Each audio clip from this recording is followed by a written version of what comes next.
Welcome to the Advice Show, media with the common sense approach. So we want to give an update to the story of Terence Crutcher. Now, you know the media was real quiet about this story, not saying much about it.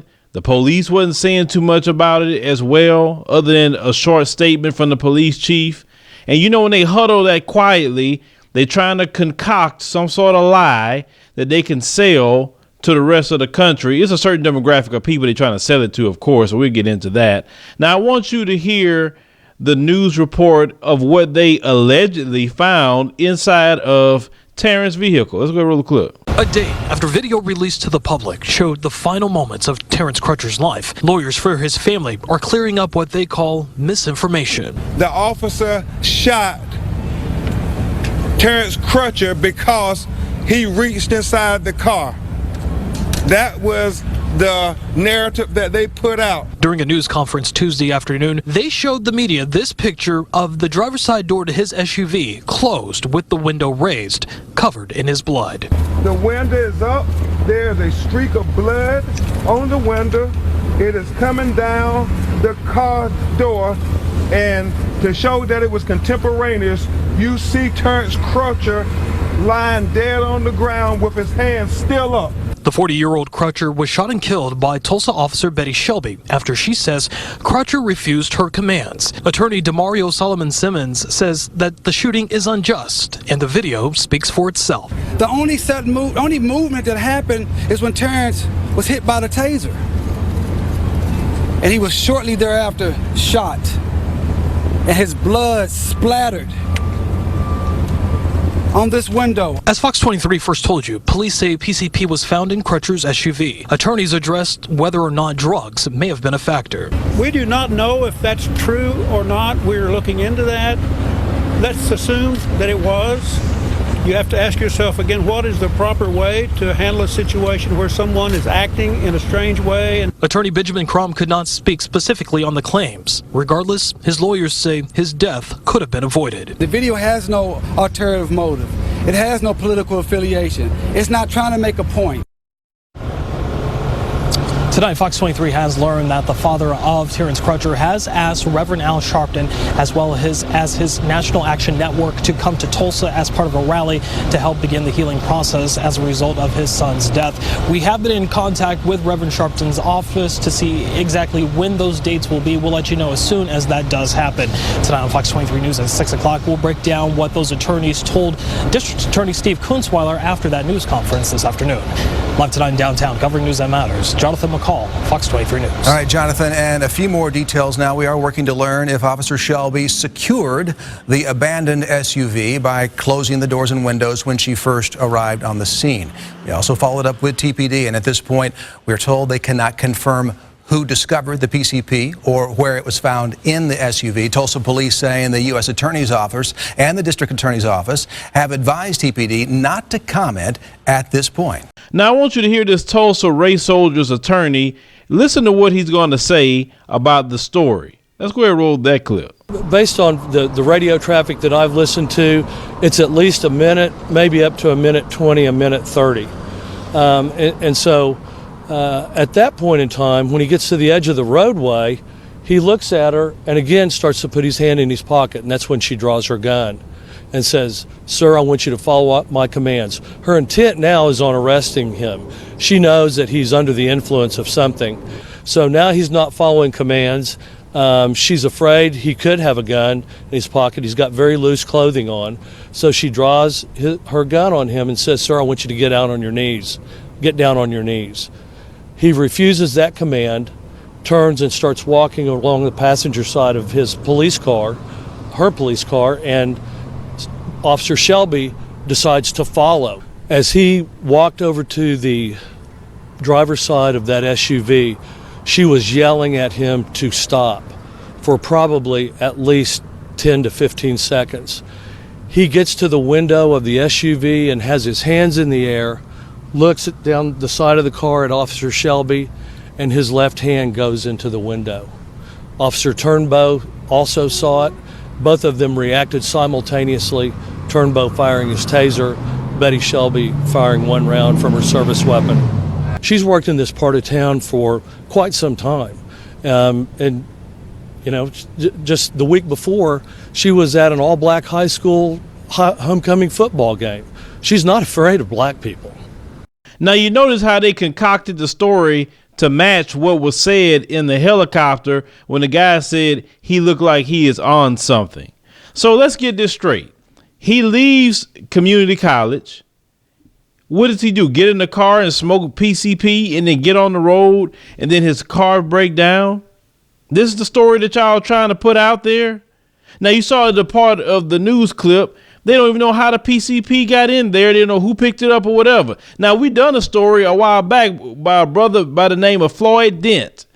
They beat him. I don't know if you remember that story out of Inkster. And they planted crack cocaine. And they caught them on camera planting crack cocaine. Now, this is what I think really happened with that situation, because I don't trust them, because you saw how suspicious they were after they shot this brother, how they all backed up. You saw how they were backing up. They want the camera to catch their faces. They knew they messed up. They knew they had to concoct some lie to put out there. But let's go with their lie. Let's go with that. There's no way that man should have been killed. Having PCP or any other drug isn't the death penalty. It's not. So you cannot justify that. And what you heard the attorney say makes sense. If you hit with a taser, yes, you're going to move. You're not going to stand still. This chick just wanted to shoot somebody. What you trying to do? Get your special tattoo for killing somebody black? Because you remember in the San Francisco Police Department a while back, they was talking about how they was getting tattoos for killing people. I mean, is she trying to get hers or what? You see, when they trying to put out this story about PCP, let's talk about that. Anytime a black person is killed by the police and people empathize with the situation, feel bad, see them as the victim, the media and the police get together to concoct some story to sell it, because they have to let white America know this is a criminal and you're supposed to support the police. And because the attitude that a lot of white people have, whether they know it or they don't know it, they can tell them one thing a black person do and they justify it quickly. Anytime a black person's a victim, they will justify it. Oh, he had PCP. Oh, yeah, it was justified. Oh, he had a traffic tickets. Oh, yeah. Murdering him is justified. Oh, when he was 19 years old, he was drinking too much and he had got a DUI. Oh, yeah. Well, killing him today is justified. That's how that happens. And every time it's black people, we see you do that, it makes it worse. It makes like you guys want to talk about race relations, it makes race relations a lot worse, because it's one thing we have to deal with the police doing it, but you come behind and justify them, make excuses for them, you make it actually worse. Give money to them and everything else. This is why a lot of people have told me, like, Phil, as this stuff keep going along, it's making me hate them. Is it because they always siding with them? They don't even see the stuff unless it happens to them. And that's why they constantly have to make sure in the media to let this stuff out so they can let the majority of white America justify the crime that happens to the black man and black woman of America. It's not for us. It's not for no other group of people. It's just for them. You see, they have to have that public support to keep doing what they're doing. Because if the majority of the people was against what they're doing, then things will have to change. Now, I know not all white people agree with that or would justify it, even if they had some sort of drug, allegedly, which I believe is a bold-faced lie, because we know they plant guns, they plant drugs, they plant all kind of stuff. We know this. We've done stories on them planting stuff. So I don't believe a thing, because this woman's in the wrong. Listen to that attorney. All that stuff he's talking about to match up. How do you know this guy's on some sort? If he was on PCP and he just smoked it, why is it he wasn't attacking you? Why is he just walking away from you? Come on. I mean, this stuff don't even make sense. But this is the stuff they put out there. And because they believe a lot of you are stupid, you're going to listen to every word that they say. You're going to take it hook, line, and sinker. And we're not stupid like that at all. You're talking to the wrong people. Now, listen to that attorney, what he said.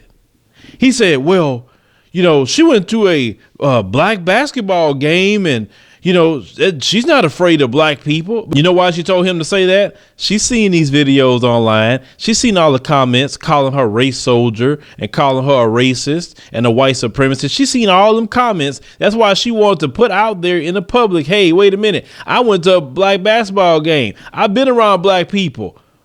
I'm not like that. That's what she keep trying to put out there. No. Because we know how quick y'all try to shoot black people. We know that our biggest crime is having black skin in the system of white supremacy. So you see what the media and they trying to do now. Some people, I was on Twitter today, that they were saying that even the Tulsa Police Department had deleted their Twitter account. I don't know if they just made it private or they completely deleted it. I don't know. But a lot of people were saying that because they were trying to tweet them different things today. Now, I do a lot of talking on Twitter. I'm very active on Twitter, a whole lot more than Facebook. I'd rather say anything on Facebook. Can't stand that website to a point. Make sure to follow me on Twitter on Advise Show Media, because I do a lot of talking there, post pictures, stories, a whole lot of things. And you'll get the information that I'm getting right then and there on Twitter. Now, this is the thing. This story is going to keep developing. You can't justify this.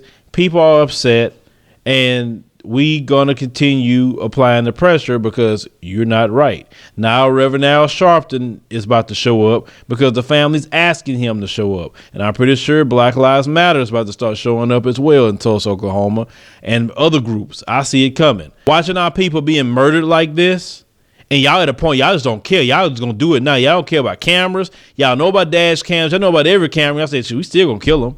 We gonna kill them, and we know that it's gonna get a reaction out of them. Because they want to get you to get docile again. They don't want you speaking up and speaking out. That's why they keep targeting us. You sit up there and have a terrorist in New York. He points guns at you. You only shoot him one time and he's alive. But this black man is dead. That's why, we don't care nothing about no terrorism. We care less. We being terrorized all the time. We having our own American Holocaust right here. And none of y'all want to say anything. So I say, we don't care nothing about that mess. We trying to survive in this nation. You have your car broke down, and now you have to worry about, as a black person, am I going to get killed today because my car broke down? I mean, shoot, it's so bad that maybe we should all order bulletproof vests, and hopefully we can survive, because usually they train to shoot center mass. So if we wear bulletproof vests as black people and never leave our home without one, maybe we'll survive. I don't know. I mean, it's getting that bad that we probably gonna have to start ordering bulletproof vests here in America.